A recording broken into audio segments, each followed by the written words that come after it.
En tant que membre du Conseil, vous jouez un rôle essentiel dans les résultats et le succès du Centre en prenant des décisions réfléchies qui aident à le gérer efficacement.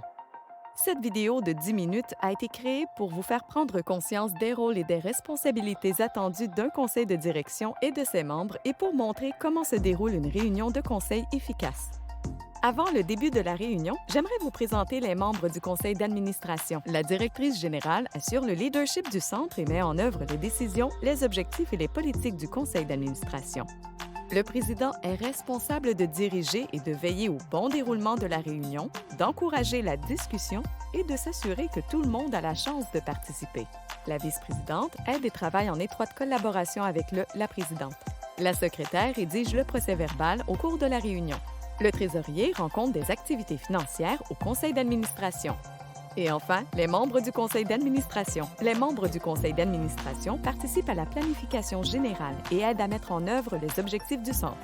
Pendant cette vidéo, les membres du conseil d'administration seront le membre numéro 1, membre du conseil numéro 2 et membre du conseil numéro 3. Vos règlements administratifs préciseront la composition de votre conseil d'administration. Pendant cette réunion du Conseil, vous remarquerez que l'ordre du jour représente la structure de base de la réunion. Un bon ordre du jour maintient la réunion sur le sujet de celui-ci et assure que la réunion du Conseil se déroule convenablement en abordant toutes les questions d'importance. Nous ferons référence à cet ordre du jour tout au long de la vidéo et soulignerons les points qui seront discutés. La réunion est sur le point de commencer. Allons à l'intérieur.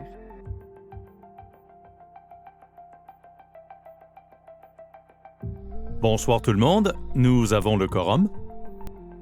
Le quorum est le nombre minimal de membres du conseil d'administration requis pour avoir une réunion valide.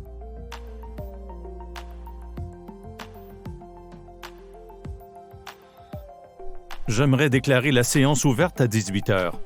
Un simple rappel à tous les membres du conseil d'administration que l'information échangée lors de cette réunion est confidentielle et ne doit pas quitter cette salle. Tous les membres du conseil d'administration ont signé un code de confidentialité indiquant leur compréhension de l'importance du dit code. L'information confidentielle signifie que l'information partagée lors de la réunion du conseil est de l'information qui n'est généralement pas disponible aux membres du public.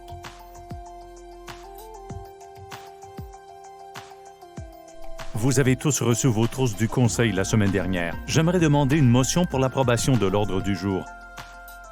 Une motion officialise la décision du Conseil et la motion est inscrite dans le procès-verbal par le secrétaire. Je vais présenter la motion. Et l'appui? Je vais l'appuyer. Y a-t-il des ajouts à l'ordre du jour? Pouvons-nous ajouter à l'ordre du jour le problème des morsures dans la salle des enfants de 2 ans? Un simple rappel, les questions d'ordre personnel doivent être adressées au personnel de la salle concernée ou à la directrice, et non pas lors d'une réunion du conseil. Dans ce cas, la question ne sera pas ajoutée à l'ordre du jour.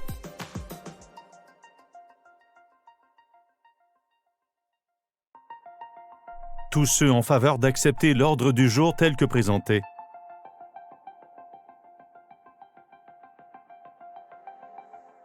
Motion pour approuver le procès-verbal de la dernière réunion. Je vais présenter cette motion. Et un appui. J'appuie cela. Y a-t-il des changements ou des ajouts au procès-verbal? Tous en faveur? Adopté.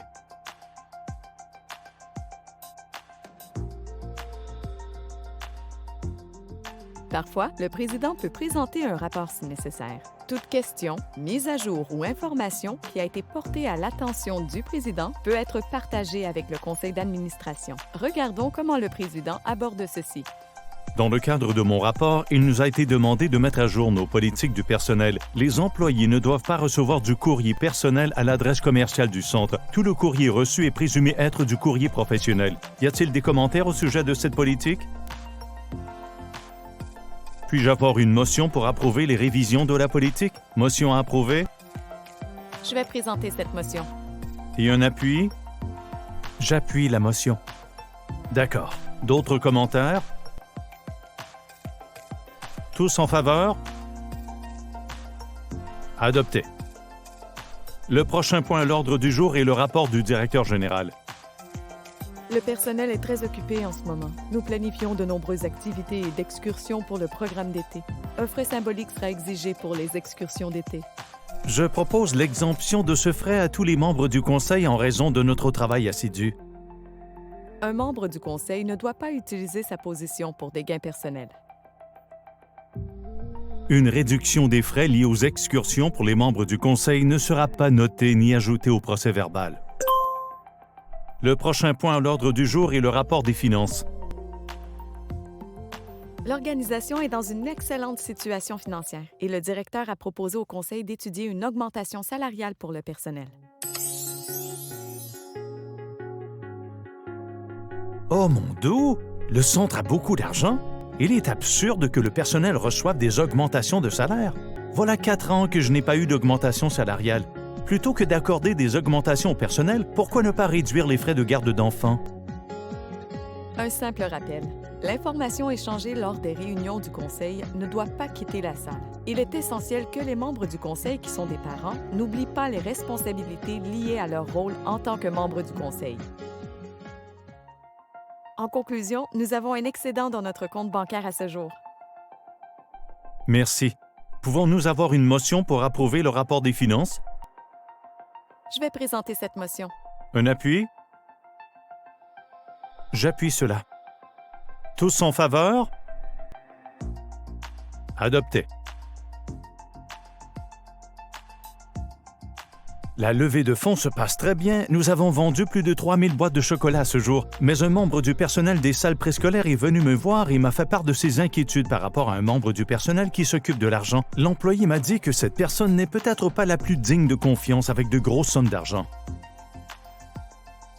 Les membres du Conseil doivent comprendre leur rôle, leurs responsabilités et leur autorité. Comme vous pouvez le constater, la directrice générale doit parler au nom du personnel au président. Le membre du Conseil doit référer cet employé au directeur général pour discuter de ses inquiétudes. Les membres du Conseil ne doivent pas entendre les questions et inquiétudes liées au personnel. Le prochain point à l'ordre du jour concerne les points soulevés. En tant que mise à jour, nous avons obtenu le soutien de New Directions pour fournir des ressources et de la formation au personnel de la salle préscolaire faisant face à des problèmes de comportement accrus.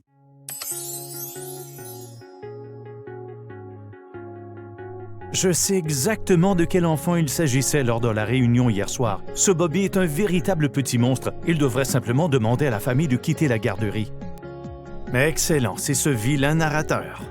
Les informations lors de la réunion du conseil d'administration doivent demeurer confidentielles et ne pas faire l'objet de discussions ou de commérages. Le prochain point à l'ordre du jour concerne les nouveaux points. Le conseil d'administration a adopté une politique selon laquelle tous les membres du conseil d'administration doivent suivre la formation en ligne, principe de base d'une gouvernance du conseil du MCCA. Rappel aux membres du conseil d'administration, s'ils ne sont pas déjà inscrits, veuillez le faire. Et s'ils l'ont fait, veuillez soumettre leur certificat d'achèvement à la directrice générale. Une séance à huis clos a lieu lorsque les membres du conseil d'administration se réunissent en privé en l'absence de la gestion ou de toute autre personne non membre du conseil. Les réunions en huis clos peuvent porter sur des décisions personnelles, financières ou de nature délicate qui doivent demeurer confidentielles et ne pas être consignées dans le procès-verbal ni communiquées au public. Observons un exemple de séance en huis clos. Nous avons tous vu les états financiers et savons que nous sommes dans une situation financière stable. Pour récompenser le bon travail de tous les employés au centre, j'aimerais proposer une prime unique de 100 $ à tout le personnel. Puis-je avoir une motion pour approuver la prime unique de 100 $ au personnel? Je vais présenter cette motion. Un appui? J'appuie cette motion. Tous en faveur? Adopté. Y a-t-il autre chose à discuter?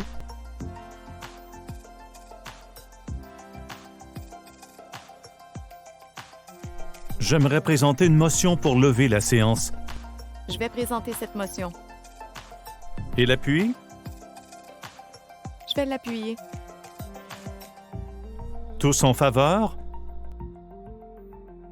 La séance est levée à 19h30. Merci à tous.